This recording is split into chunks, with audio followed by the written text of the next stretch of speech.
Every club. Every day. The Global Sports Podcast Network.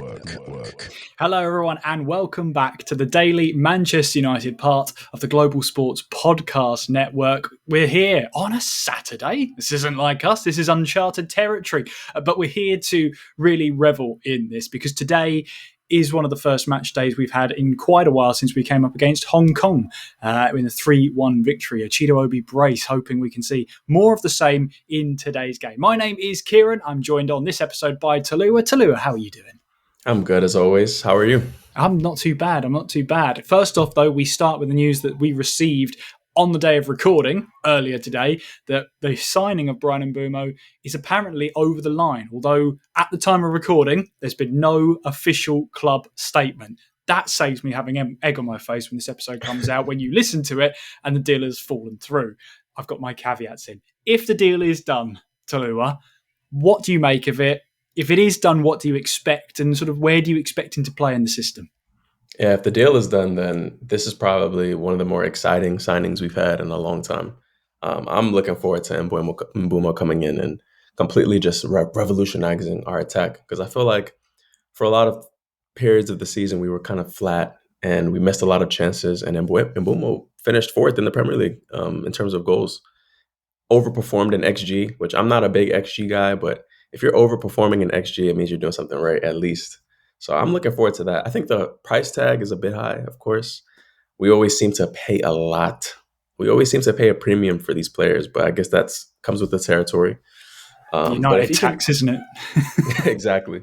I mean, if he can produce at least a quarter, at least half of what he had done for Brentford for us with all the other guys around him, I feel like that'll be a huge success. He gives us something different, something more, I would say, in terms of our right winger or right 10 or whatever you want to call that position, just something to give opposition defenses, a scare. Like, I feel like he's more threatening than anybody we've had in that position.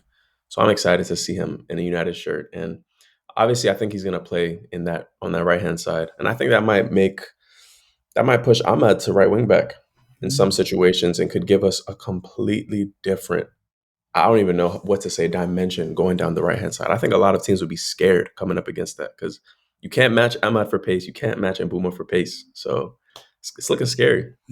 It is, yeah, especially down that right-hand side as well. As you said, if Ahmad then gets put back to right wing-back, I mean, he's had a couple of good games in sort of midpoint of the season when he played there. I don't think it's a natural position for him. I think he can be exposed if he needs to defend. He's okay. But his main point is going forward and giving us the width, much like Dorgo on the other side, to give us the width down the outside and rely mainly on kind of your anchor in the midfield to drop back and cover. So that's what it relies on. Your wing backs to just go forward and act like wingers and then not get too stuck in when it comes to it. But it could happen. It could work. I just feel as well, Mbeumo, would he play better as one of the 10s? Would he actually go up top?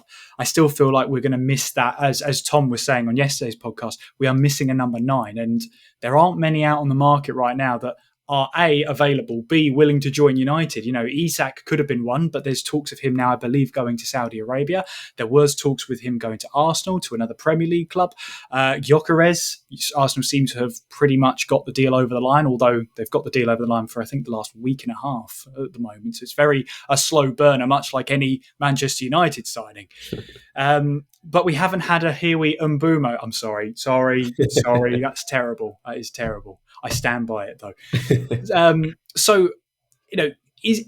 Can we put Mbeumo up top, or is he one of those players that has to drop into the midfield? And if so, what say of the likes of Bruno Fernandes? Where will he fit into the system? Because he is the star player. Surely he's going to be the one that starts. And I kind of feel like with Mbeumo and Cunha in the same side, they might be fighting over and squabbling over the same position. That's a good point. I mean, I was going to say with Mbumo and Cunha coming in, now we have players who can also play as striker if need be. Although we are still looking for a proper number 9. These guys can fill in. They've played there at some point in their career, and they've done particularly well. I think Cunha is a good finisher, so that automatically puts him in the contention. If Zirkzee is not having a good game or if Højlund's not having a good game, I think we could stick him up top and then try and make something work. We have options. I feel like our squad depth is improving tremendously with the signings like this. But I feel like Mbumo is a player that can really play anywhere. I mean, for Brentford, he really just seems like a great utility player until last season where he turned into the star. Him and Wisa together were just tremendous. And I think both of them, played up top for Brentford at some point in the season, whenever Thomas Frank would change his system. So I think this is another signing that gives us a lot more versatility going forward. But Mbeumo is another player that like works hard off the ball too. So it's just positives all around with a signing like him. His age, the price point, yeah, is a little high, but his age is perfect for what we're trying to do. We need somebody who's established, but not too old, where we won't see the return in the next 5 to 6 years. I mean, So I'm excited about that. Yeah, it's a reported combined roughly 130 million for both Cunha and Mbeumo, and I feel like that's going to come back to bite us. You know, we saw Arsenal signing, a Brentford midfielder for, what was it, 15, 20 million. And you just feel like, why can't United make a deal like that? What is it that other teams are doing? They can bring in talent for, better value for money. Maybe they're still going in at the same prices for these players, but Arsenal were going in 70 million for Gyökeres, who he's made his worth in Portugal. He had a stint in England earlier in his career. It didn't quite go to plan, but he might have a second chance at Arsenal. And Arsenal have been crying out for a striker for the past 2 years, it seems. And if they get one in Gyökeres, they're going to be pretty terrifying to come up against on the first day of the season. But we're looking for a number 9. And I am always a case of give youth a chance. I'm always of that mantra. It's been instilled into me because, I've been supporting Manchester United for too long now. Too long. So does Chido Obi get the nod?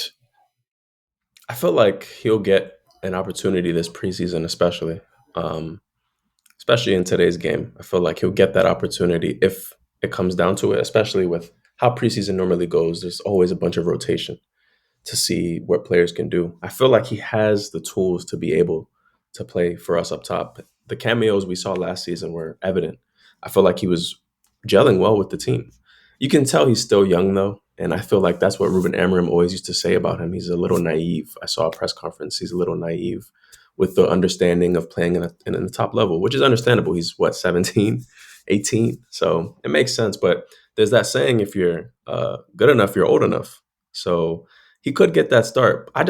For me, I really want to see us try and revitalize the game of Højlund. I know it's crazy to say because of his form and kind of the attributes that he possesses. They don't really fit this system.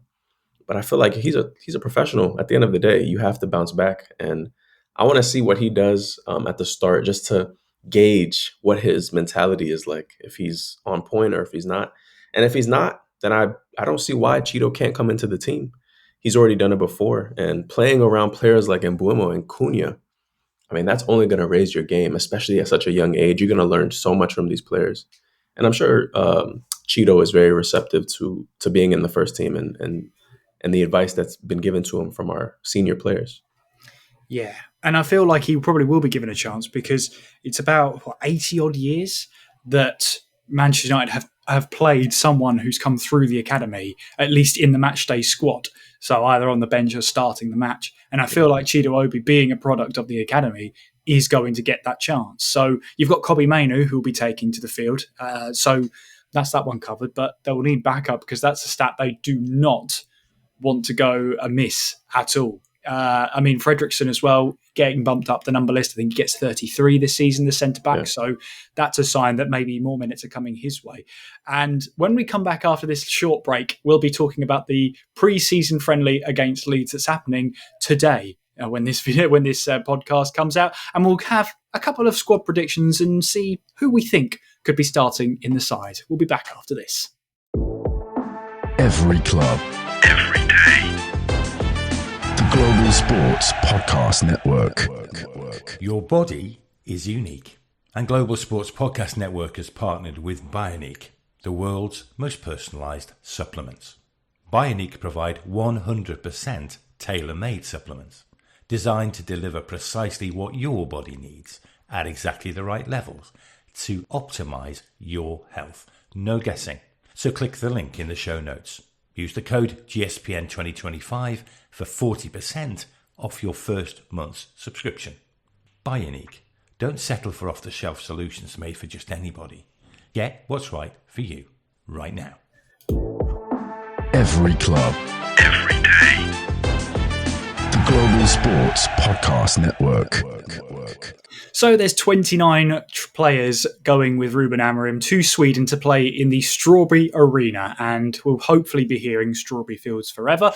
We will wait and see. But two players who won't be a part of that, obviously we know about Andre Onana, who's out and could miss the start of the season with, I believe, a hamstring injury. And Joshua Zirkzee is another one that has remained in Manchester to essentially recover from little issues, according to the club website. But the pair are expected to join the rest of the squad for the tour of the US next week. So the keepers are Bayındır, Tom Heaton and Dermot Mee, who go along. We've got Diogo Dalot, Mazraoui, Matthias de Ligt, Harry Maguire, Patrick Dorgu. We've got Lenny Yoro, Luke Shaw, Aidan Heaven, Diego Leon, the new signing, Tyler Fredrickson, Reece Monroe, Godwill Kukonki, and we've got midfielders in Mason Mount, Bruno Fernandes, Casemiro, Manuel Ugarte, Kobbie Mainoo, Jack Fletcher, Sekou Kone, Toby Collier, it's easy to me to say for some reason, and our forwards Rasmus Højlund, Mateus Cunha, Ahmad, Chido Obi, Ethan Williams and Bendito Mantato. So out of that then, we've got to try and put together a predicted 11, Toluwa, and I feel like goalkeeper, which has been such a stalwart. If ever there was a stalwart penalty in picking an 11, it was at goalkeeper, but with Onana out, who gets the nod in goal?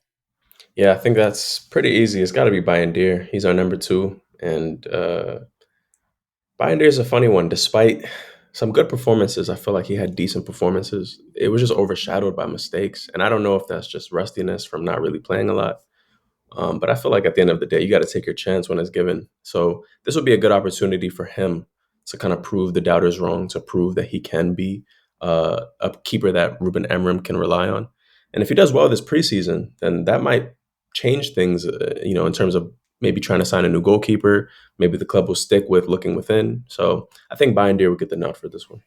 See, I think Tom Heaton might get the nod, I'll be honest with you, because Bayındır had a great game against Arsenal, but in all other games, he didn't look confident in himself. Yeah.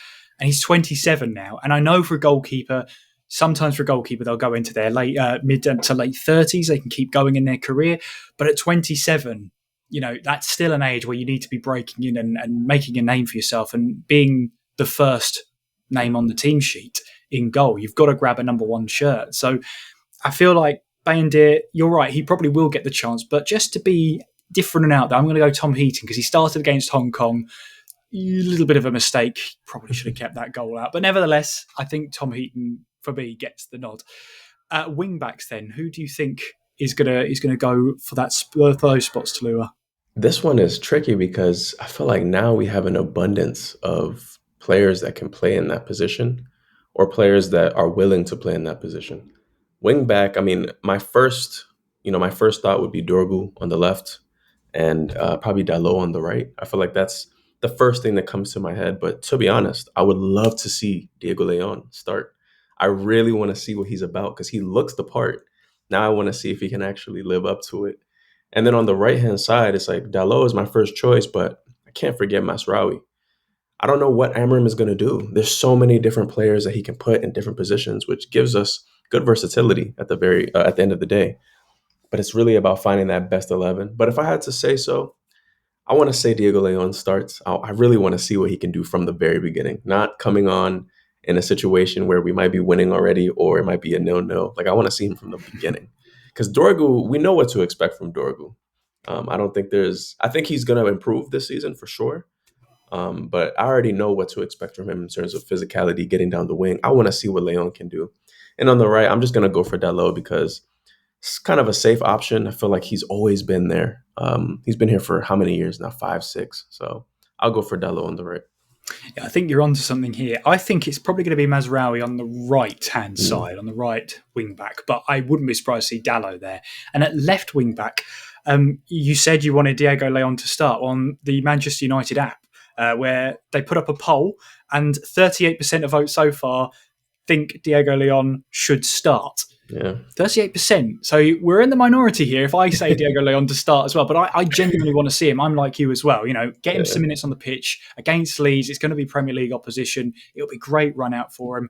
And he's keen and eager to hit the ground running. He said in those interviews, there's that tenacity in him that he said, well, it's nice to be here, but I want to play football. I know I've got to earn the shirt. So I think wing backs, I'm going to go Mazraoui and Diego Leon and see what happens there.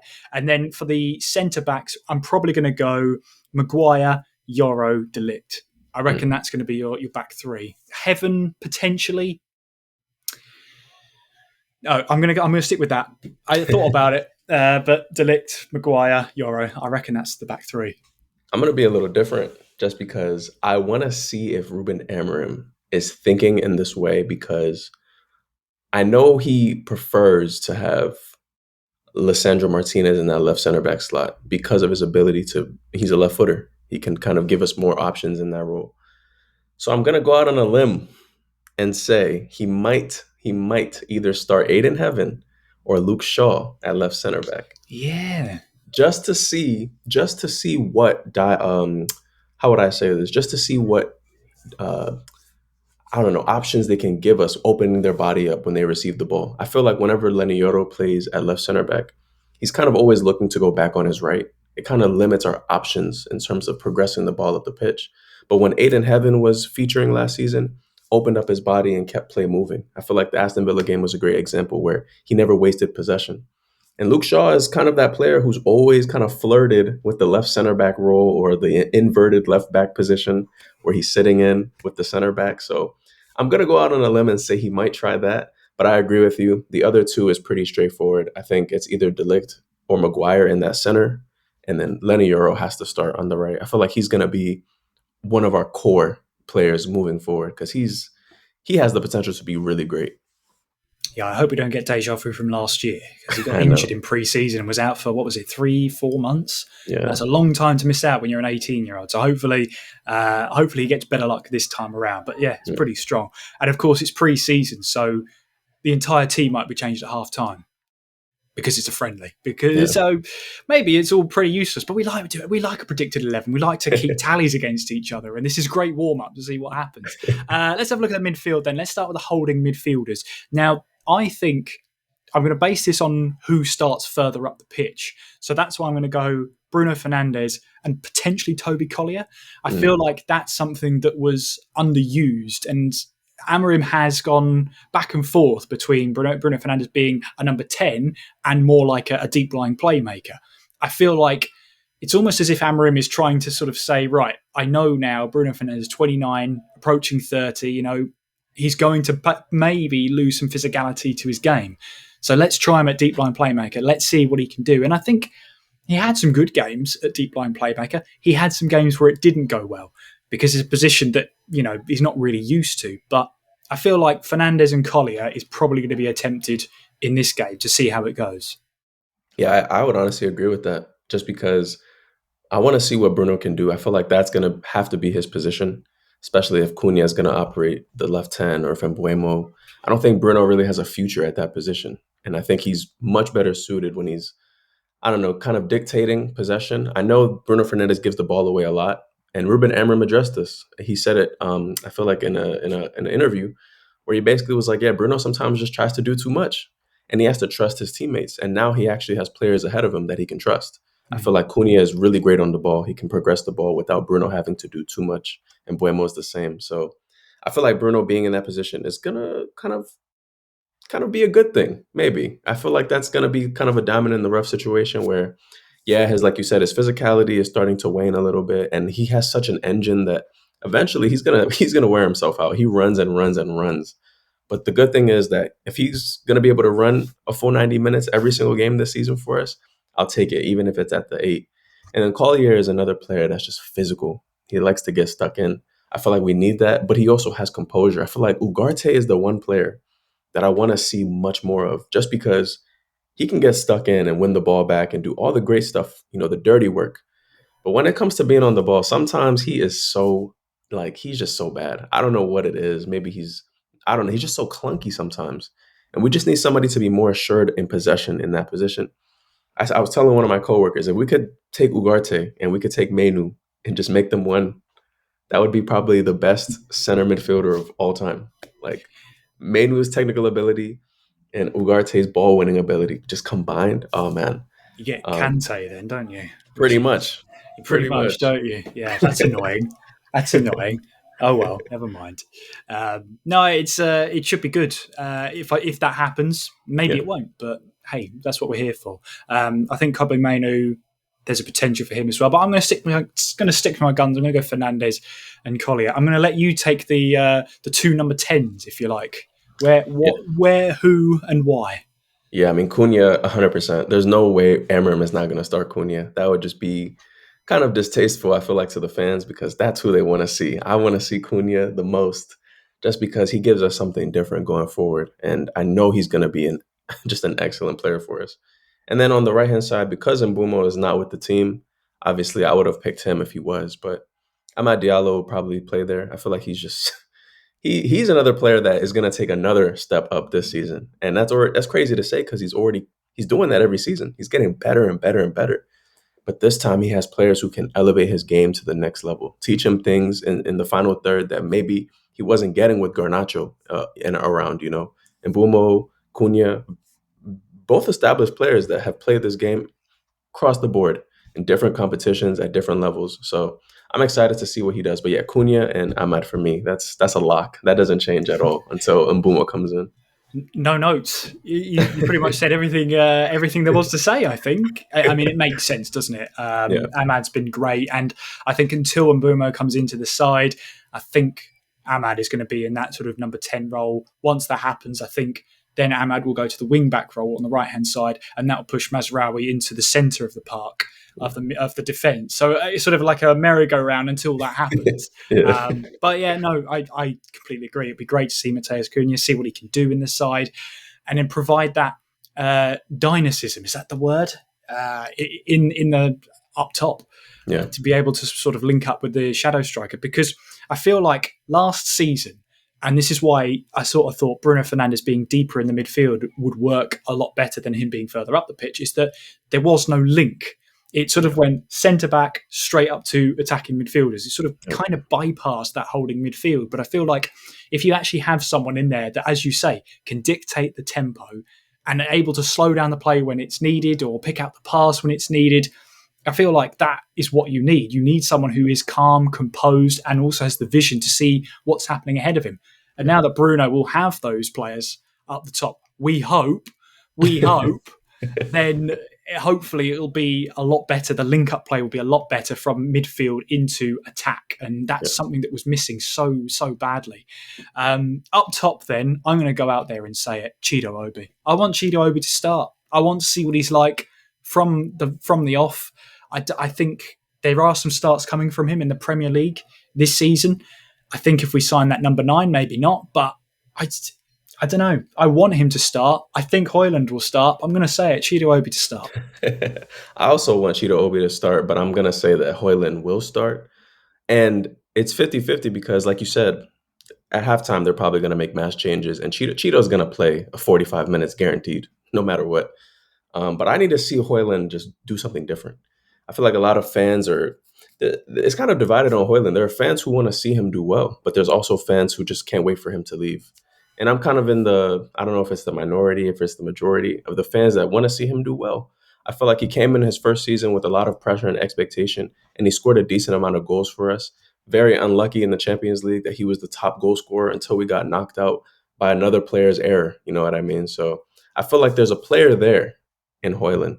I know he has attributes that don't suit what we're looking for in a top-level striker, but I like giving youth a chance as well. I feel like he's still only 22. He still has room to grow. But at the same time, Chido Obi is younger and seems more hungrier and seems like he has a higher ceiling. So it's like, if any of them can score, that'll tell me a lot about where their mentality is at. If Chido scores, there's no negative to Chido playing. Rasmus, on the other hand, if he doesn't play well, there's already going to be pressure. Even though it's preseason, there's already going to be pressure on him. So it's a tough one, but I'm going to go with Rasmus to start. But I know Chido will play, so I'm not even batting an eye on that one. Yeah, and I don't know whether it was the fact that it was when we played Hong Kong, it was pretty much right at the end of the season. It had been a long one, and players just wanted to be done with it. Yeah. But he didn't look amazing. His first touch wasn't great, and Yeah. he looked a bit shaky. But maybe after a month or so break, like we had, we've come back nice and fresh, and hoping that this season will be much better than last. I mean, 15th is a pretty low bar, so hopefully something to aim for. But yeah, I don't find anything wrong with Highland starting, but I just think he needs that thorn in the side with Xerxes not being able to travel this time around. Rasmus Højlund needs a thorn in his side. He needs that motivation, that carrot dangling in front of him. And 5 goals, I think it was, in the Premier League last season is nowhere near good enough. Nowhere near. And for Xerxes as well, also a low tally from the Dutchman as well. So for I think our combined strikers got fewer than 10 goals in the Premier League, which is not great. It's not great. And Mbeumo coming in, that will instantly double in one player. So there is that. But I think, I want Chido to start. I'm going to say it. I want him to start. I think he will have an impact off the bench this season, and I want him to. And much like with Højlund as well, I want him to have a great season. Whilst you're still playing for United, I want the best for you. As long as you give the effort, give 110% in the shirt, then you're doing all I can really ask for. Just please, let's get better than 15th. Let's get back into the top half. Eh? I know it's a friendly, Toluwa, but it still has to be done. Score prediction, please. Man, first time seeing the boys play, you always want to just predict a win, especially against Leeds, who seem to just love giving us wins. I can see us winning this game. I don't know how comfortably, but if I had to guess, I'll probably say 2-0. I think it'll be a good game for slightly the wrong reasons. I'm going to go 2-2. I think it's going to be 2 different games, essentially, isn't it? First half, second half. You're going to have 2 completely different games. And I think in one half, you'll have most starters. In the other half, you'll have most youth. And that's going to be a telling sign for Ruben Amorim to see, well, which should I prioritise? Which players are ready for the season? Who's up for it? Yeah. I think this pre-season friendly has a lot more riding on it than we realise, because this is the first chance after a little bit of a break for Amorim to decide, right, here's how my squad's looking as we head to the USA. Yeah. So we'll see. But we'll wrap it up there. But it has been a great discussion, Toluwa.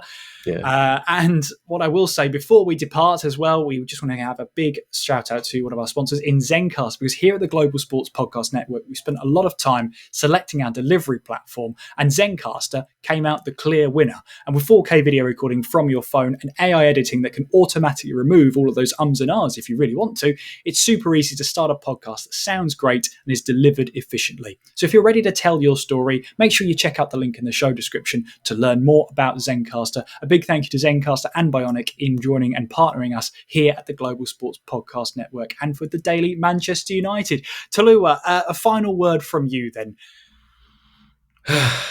I'm just excited for the season. I know it's crazy to say because we finished so poorly, but like a few episodes we were together, and for me it's just last season is in the past. I don't even remember it anymore. I don't want to think about it ever again.